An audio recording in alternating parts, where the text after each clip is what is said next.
E eu queria apresentar aqui o Andrew Whittaker, é advogado especialista em planejamento patrimonial do JP Morgan Private Bank. Ele vai conduzir aqui, ele é que vai dar o tom desse bate-papo. Vou deixar aí na sua mão, Andrew. Gente, boa tarde. É um prazer, hein? Meu nome é Andrew Whittaker. Eu sei que eu tenho esse nome de gringo, mas eu sou brasileiro. Eu trabalho na área de Wealth Planning do JP Morgan. Somos 60 advogados. São 60 advogados no banco, efetivamente cobrindo o Private Bank, fazendo planejamento sucessório e patrimonial.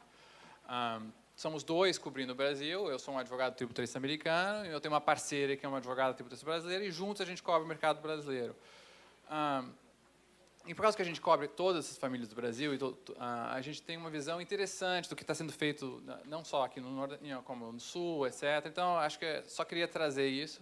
Queria agradecer realmente a oportunidade de estar aqui, porque acho super interessante os temas, essa divisão especificamente, do jeito que foi organizado, acho super interessante a divisão de, quando você senta para falar de gestão, patrimônio e família. Assim, esses são exatamente os temas que a gente endereça quando a gente começa a falar sobre planejamento sucessório, como fazer a transmissão para a próxima geração. E eu acho super importante começar a conversa o mais cedo possível, porque se você fica esperando, assim, fica mais difícil. A conversa de pai para filho é uma conversa, a conversa de irmãos é uma conversa. O minuto que a gente entra em primos, ou os agregados que vão entrando na brincadeira, já fica uma outra conversa mais difícil. Então, eu acho super interessante ter essa conversa o mais cedo possível, já entrar nos temas, em termos de para pensar o que está vendo e ver as ferramentas que tem no mercado. Um dos panelistas mencionou o planejamento da família, o protocolo familiar. No exterior, a gente acaba usando o Trust, que é um pouquinho mais flexível, mas efetivamente seria a solução no exterior só. Então, eu só queria aproveitar para agradecer, que realmente achei super interessante. A minha especialização, especificamente, é transmissão de patrimônio. Como deter patrimônio no exterior, né?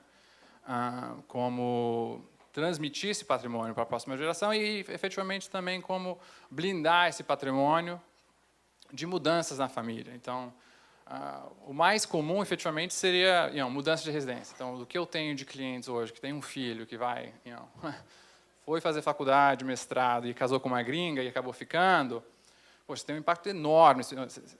Ele já é cotista da empresa da família, ele vai receber patrimônio, como são os veículos que são feitos isso. Então, essa é uma área que a gente atua bastante. Obviamente, o pessoal com investimentos no exterior, investimentos imobiliários, a gente acaba tentando, como é que você detém um patrimônio no exterior, quais são os veículos de deter e como é que você transmite esse patrimônio para a próxima geração. E são basicamente essas estruturas. Então, eu queria abrir para perguntas, para ver se tem alguém que tem começar a conversa dessa maneira, senão eu continuo conversando também. Não? Está envergonhado. Você pode falar um pouco sobre algumas consultas que a gente, infelizmente, tem recebido, né? Que é de alteração de residência, compra de imóvel no exterior, muitas pessoas interessadas. Na verdade, muito mais os mecanismos legais, né, de se fazer isso. E só uma parte, o banco, o Andrew, como advogado, ele não faz nada para o cliente, né? Nós não podemos. Nós trabalhamos com os advogados dos clientes, né? Então, só para deixar claro. Esse é um bom ponto, né? Exatamente. Porque os veículos, né, a questão de mudança de residência, família, que foi morar fora e casou-se com um estrangeiro, qual, basicamente, o que isso impacta, né, na empresa, na questão fiscal da empresa, né? Deixa eu precisar ressaltar esse ponto, que realmente, eu sou um advogado tributarista, mas eu trabalho num banco, então eu não posso atuar como um advogado. Efetivamente, é um serviço de trazer informação mais do que qualquer coisa, nem é uma consultoria. A gente, efetivamente, eu acabo trazendo os advogados da família, sentando com os advogados da família e com a família em si, De vez em quando eu faço a ponte com um advogado no exterior e especificamente, vou dar um exemplo que é o mais comum ultimamente, que é uma mudança de residência. Então, a mudança em si de um patriarca para o exterior, né, obviamente, tem um impacto enorme na jurídica brasileira. Então, se você tem o patriarca, que é o detentor mais de 50% do patrimônio, por exemplo, da empresa familiar, e ele se muda para os Estados Unidos, é uma bomba tributária sem planejamento. Efetivamente, você teria um impacto... O mais óbvio, por exemplo, é que dividendo aqui no Brasil é isento e dividendo nos Estados Unidos seria tributado a 37%. Então, você vai de 0 para 37%. Sem planejamento é uma mudança significativa. Então, com o planejamento, você consegue reduzir essa para uma alíquota mais... Não zero, não dá para chegar para zero, mas uma alíquota mais efetiva. Mas mais comum seria a próxima geração, ou a terceira geração se mudando para lá. Muitos que já são, que ou trabalham na companhia, tá? Então aí a gente tem uma discussão de se ele trabalha na companhia, ele tá indo para os Estados Unidos ou indo para a Europa, e ele vai continuar atuando. Isso cria algum risco tributário para a empresa brasileira? Como é que você opera isso? Como é que ele é compensado? Esse tipo de conversa então é feito. E também assim você tem o impacto fiscal para a pessoa física. Então, o planejamento mais típico, usufruto. Ainda mais com o aumento do TCMD que teve aqui recentemente, muitas famílias fazendo a antecipação. Então, aí agora você tem um filho que se muda para os Estados Unidos e ele tem a titularidade. Opa, qual é o impacto disso para ele? O usufruto ficou com os pais, deram todo o usufruto. E de novo, aí volta o questionamento dos dividendos. Opa.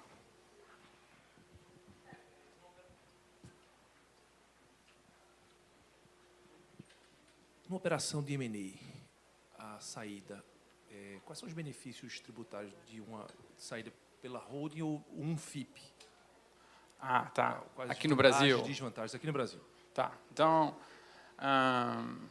perfeito. Até que a minha parceira seria o ideal, porque ela que é a tributarista brasileira. Mas, assim, a gente tem visto isso, dependendo de como é estruturado a holding, efetivamente, o Brasil ainda não tem imposto de saída, efetivamente. Então, se você consegue estruturar uma venda, tá, ou postergar o tributo para você, quando você não é sujeito ao ganho de capital, é um benefício significativo. Mas assim, é difícil você vender uma companhia aqui, né, efetivamente, e postergar através do FIP.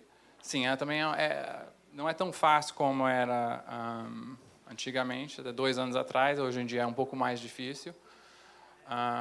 Mas ainda é um veículo, assim, seria uma opção interessante, mas a minha especialização é mais offshore.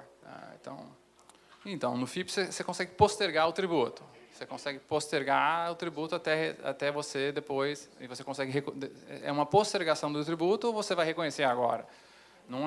Você não está zerando o tributo e não está mudando realmente a tributação efetiva, dependendo da alíquota efetiva da holding. Mas a pergunta realmente é se vale a pena você postergar o tributo, tá, através de um FIP, ou se vale a pena já reconhecer hoje.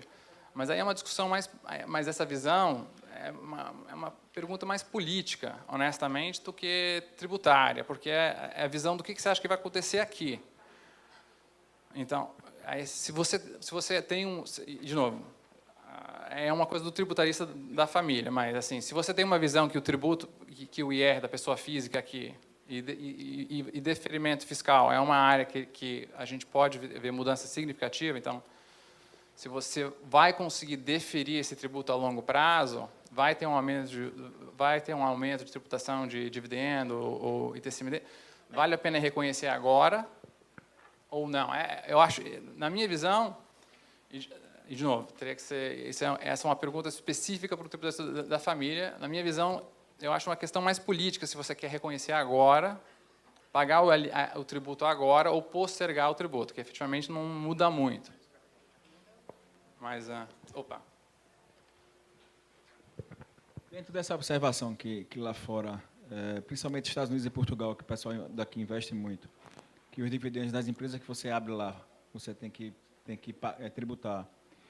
Se você não quiser necessariamente morar lá, mas você quer investir lá, Então, você vai comprar imóveis nos Estados Unidos, imóveis na Europa, que até para ter renda mesmo de aluguel, de revenda. Eu abrindo uma subsidiária de uma patrimonial que eu já tenho no Brasil lá, ela vai receber a tributação lá como pessoa jurídica, mas eu trazendo de volta para a empresa mãe aqui, e aí eu distribuiria os dividendos aqui no Brasil, sem tributação. Isso seria viável, inteligente ou não? Então, tipicamente a gente não vê essa estrutura, por algumas razões. O Brasil, em 2014, passou regras de CFC, aquelas regras de antideferimento para pessoa jurídica, não tem para pessoa física. Então, a gente teria que olhar a tributação da pessoa jurídica, mas então é tipicamente meio ineficiente. Por quê? Porque é mais fácil você distribuir o dividendo para a pessoa física, tá, hoje, isento de tributo, capitalizar uma companhia no exterior, tá, fazer um investimento, porque você tem uma postergação completa desse investimento no offshore hoje. Então, se você... E a estrutura típica, tá, dependendo, ou para comercial ou para residencial, é basicamente a mesma. Né? Você remete o patrimônio para uma companhia num paraíso fiscal, tá? A BVI Bahamas sendo o mais comum hoje em dia.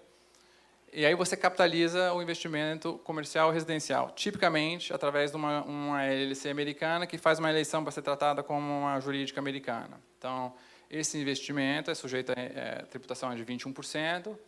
Aí o problema de rendimento. Então, se você vai distribuir o lucro para a holding, você acaba pagando uma outra retenção de 30%. Então, tipicamente, você segura esse imóvel. Na venda do imóvel, você consegue zerar esse tributo, porque quando você vende o imóvel, você liquida a companhia, você evita essa tributação. Então, e quando você faz... tá. Então, a renda de aluguel... Interessante. A renda de aluguel, de novo, assim, é difícil você fazer... O problema que a gente tem é distribuição de lucro, tá? Então, a distribuição de lucro de uma companhia americana, de um investimento americano, a mesma coisa na Europa também, tá? Isso é sujeito de AIR local. O Trump reduziu a alíquota efetiva de 35 para 21, tá? Então, a estrutura típica hoje é uma jurídica americana, mas não tem como um brasileiro, uma companhia brasileira, pessoa jurídica ou uma pessoa física, remeter esse dividendo para o exterior. Então, o que a gente acaba vendo muito... Mas é o inverso que eu queria. Eu abri uma subsidiária, vamos dizer, em Portugal, tem imóveis lá, essa subsidiária tem receita lá, tributa esse lucro que ela tiver para lá, Sim. Ela transfere o lucro que teve lá para a empresa no Brasil e a empresa no Brasil vai distribuir para mim... Então, mas o problema é a distribuição de lucro da empresa em Portugal. Mas ela vai distribuir aqui no Brasil, não lá. Então, mas ela vai distribuir para cá. Então, a empresa de Portugal ou a empresa americana... Mesmo sendo subsidiária, ela remetendo para o Brasil, ela vai pagar... Então, mas eles têm retenção de dividendo. Então, vou dar um exemplo. As empresas no exterior, quase todos os países, o Brasil é um dos poucos que não tem retenção de dividendo. Então, quando ele distribui o lucro para eles... acho que o Brasil e Portugal, se não me lembro, é 15%. Teria que até olhar. Mas, por exemplo, o US é 30%. Então, você tem uma distribuição... Você já perde 15% ali. Aí você pinga na jurídica. Tudo bom que você consegue acreditar esse 15% contra o IR da companhia. Então, pode até ser uma estrutura viável, mas, tipicamente, a gente não tem visto isso. A gente tem, tipicamente, visto o pessoal capitalizando uma companhia no exterior e tentando investir através de dívida, colocando dívida na companhia local, que cria uma dedução operacional, né, e esse dinheiro sai sem tributo, porque você evita o problema realmente é dividendo. Estruturar para ter dividendo é complicado. Pelo menos Portugal é um pouquinho mais fácil do que o US em termos... A gente tem umas regras de anti-abuso sobre dívida que são complicadas de navegar. Então, mas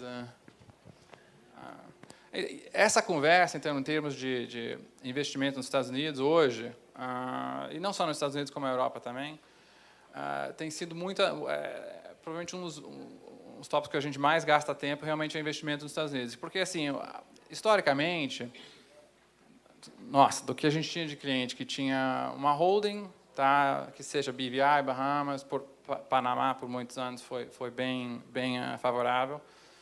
Aí você tinha um investimento direto na companhia, no imóvel nos Estados Unidos. Aí o que acontecia? A família ia, era mais para uso pessoal do que para um investimento comercial.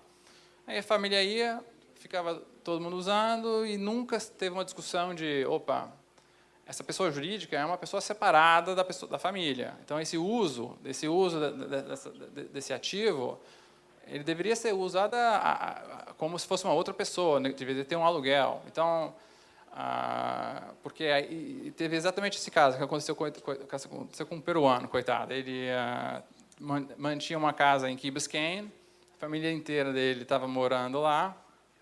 Ele, numa auditoria da Receita Americana,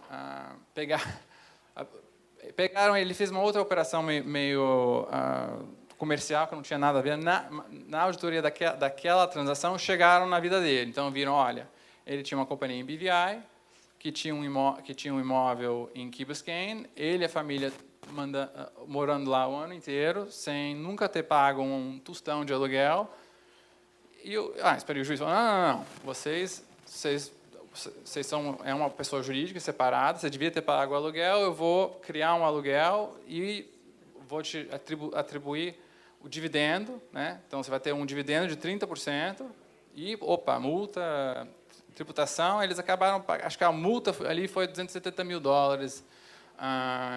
multa e juros do aluguel. Então, a estruturação em si da compra de um imóvel, isso para uso pessoal é também super importante ter olhando. Aí a gente começa aí a gente tem a discussão de, quem que vai usar, como é que a gente vai capitalizar esse recurso, manter esse recurso e como é que a gente transmite esse recurso para a próxima geração. Então, hoje a maioria das famílias simplesmente tem uma companhia no exterior e vão fazer inventário. Eu diria que ainda é a maioria hoje, detém 100% do patrimônio de uma holding offshore na pessoa física. E, no caso do falecimento, a gente teria que fazer o transmit. Abre o inventário no Brasil, o inventariante brasileiro vai abrir um processo lá em BVI e vai fazer a transmissão das cotas. É um processo envolvido, demora uns 6 meses, mas é feito. Aí o problema é, se você tem menores de idade, etc., aí entra a discussão similar ao que a gente teve hoje. Então, quem que vai controlar esse patrimônio? E se você tem patrimônio líquido na holding que detém um imóvel, que é o mais comum, ou você tem um investimento comercial, se você não tem a discussão de... Porque, tipicamente, você tem, quem que é o diretor da companhia? É um membro da família? Não. Se acontece alguma coisa com o patriarca, como que vai ser feito a gestão desse patrimônio? Quem que vai fazer essa gestão? Então, essas discussões, sem planejamento, pode ser uma área difícil. Então, tipicamente hoje, a estrutura mais fácil é você interpor um trust. Um trust é efetivamente você contrata alguém, né, um custodiante, para segurar esse ativo para seu benefício. Então, você vem, você olha que está 100% das cotas da minha companhia, segura para benefício da minha família. Então, e o banco faz esse serviço, mas são diversas instituições que fazem. Então, estão segurando, vou dar o exemplo, JP Morgan, eu seguro as cotas de uma companhia nas Bahamas para benefício de uma família. No falecimento, entra lá as cláusulas que a família interpôs. Então, olha, se eu não tiver, a diretoria da companhia vai ser X, o usufruto vai ser, olha, eu quero que meus filhos herdem aos 35, eu não quero que meus filhos herdem aos 18. Então, aí é uma discussão em termos de planejamento familiar. Aí se você tem, por exemplo, você tem, vou pegar uma água. Você quer, não quero que meu filho receba até os 50. Tem um cliente que acabou de fazer essa estrutura. Tem.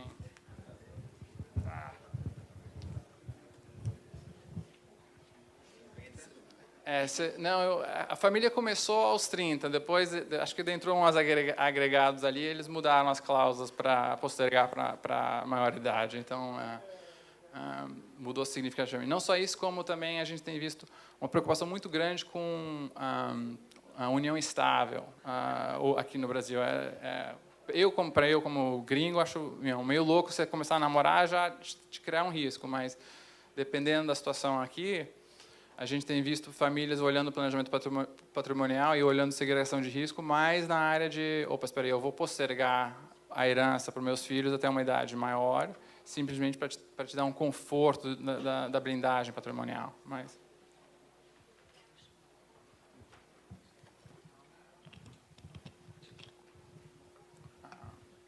Então, aí eu acho que então, investimentos comerciais ou residenciais em termos em US Real Estate é sempre uma área super interessante, mas acho que a área, eu também acho que dado um pouco a eleição, a gente tem tido muito interesse sobre ou realmente mudar ou só interesse de como planejar para fazer uma mudança de residência. Assim, tipicamente, historicamente, a gente sempre tem. A gente tem alguns executivos que são transferidos para os Estados Unidos, são transferidos para a Europa.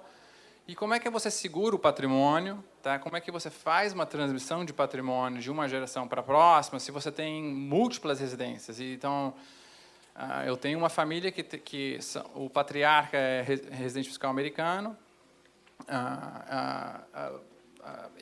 um filho mora em Singapura e a filha mora na Inglaterra. Então, e agora, as leis tem tributação na transmissão, tem imposto de herança em todos os países, esse imposto ele é acreditar, eu vou pagar 3 vezes o imposto ou pago só uma vez? Então, é muito importante você ter uma discussão bem cedo quando você tem uma mudança de residência, porque o planejamento, que faz muito sentido para todo mundo aqui no Brasil, está todo mundo aqui, família operacional, perfeito. Aí a gente tem um evento de liquidez, por exemplo, aí a família decidiu, opa, agora vamos mudar. Então, se você faz um planejamento que faz muito sentido para a sua situação agora, é crítico realmente você ter um planejamento a longo prazo e ser flexível o suficiente para você ter essas mudanças. Então, acho que alguns exemplos. Então, mudando para os Estados Unidos. Então, o exemplo mais fácil. Os Estados Unidos não têm tributação de imposto de doação para gringo. Tá? Então, efetivamente assim, a gente vê, opa, dou para o gringo porque depois a gente pega o nosso. Essa é a ideia do governo americano. Então, muito planejamento para beneficiário americano é feito... o patriarca brasileiro segura o patrimônio o máximo possível, tá? E depois a gente faz a transmissão para os americanos, porque é isento de tributação lá. Então, e com planejamento você consegue zerar o IR e não tem imposto de doação, o imposto sucessório americano, que é 40%, é na pessoa que doa ou que falece, não na pessoa que recebe. Então, você tendo alguém então, os filhos morando, eles podem receber o patrimônio totalmente isento de tributação. O problema realmente é o IR da linha para frente, ou, dependendo do valor, é o planejamento para os netos. Então, se a gente tem hoje, o Trump acabou de dobrar o imposto sucessório americano, a isenção do imposto sucessório americano. Então, Andrew Whitaker, né? Eu tenho uma isenção hoje, tá? Se eu falecer, de $11 milhões na transmissão do meu patrimônio para a próxima geração. Então, eu não tenho que fazer planejamento sucessório. Não só isso, como a isenção é por pessoa. Então, um casal hoje tem uma isenção de $22 milhões. Então, você consegue fazer...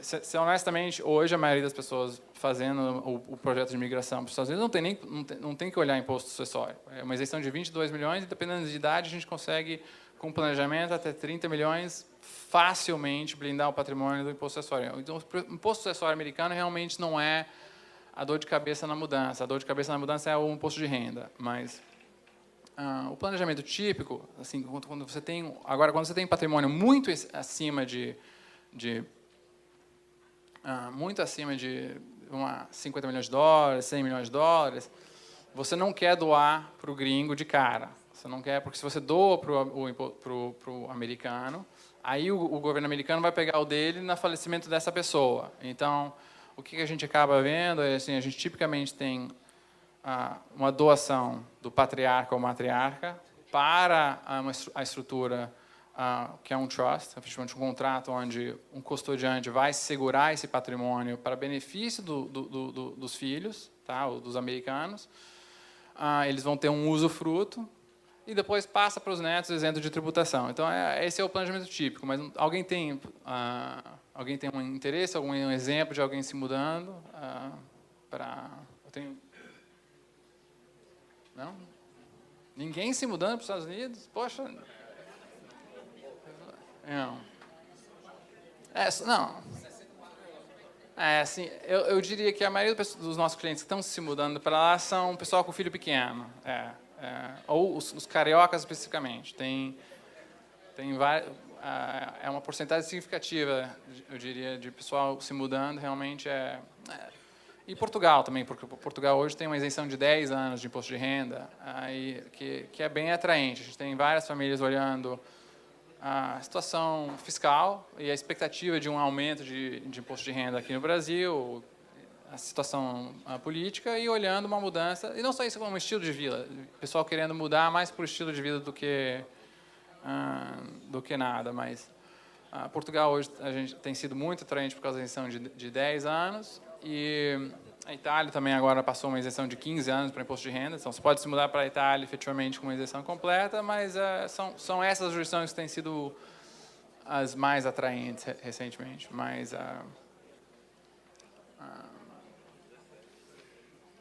então não tem...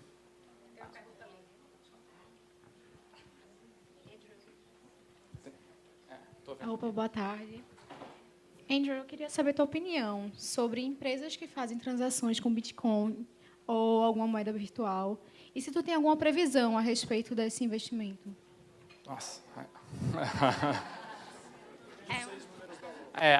Ainda bem que eu só tenho 1 minuto, porque aí seria realmente... Então, nossa, ainda bem. Olha, eu faço planejamento patrimonial, então não posso nem falar sobre investimentos, que realmente nossa, essa é uma that's a tough question. Ainda mais se você olha a mudança de valuation nos últimos 3 meses comparada ao peak. Mas, olha, vou falar só um ponto, que a gente tem visto investimentos sendo feitos em áreas que 3 anos atrás não eram nem consideradas. No Canadá, você tem marijuana listed, publicly traded companies. Pô, essa conversa 3 anos atrás não era. Então, se moeda virtual não sei,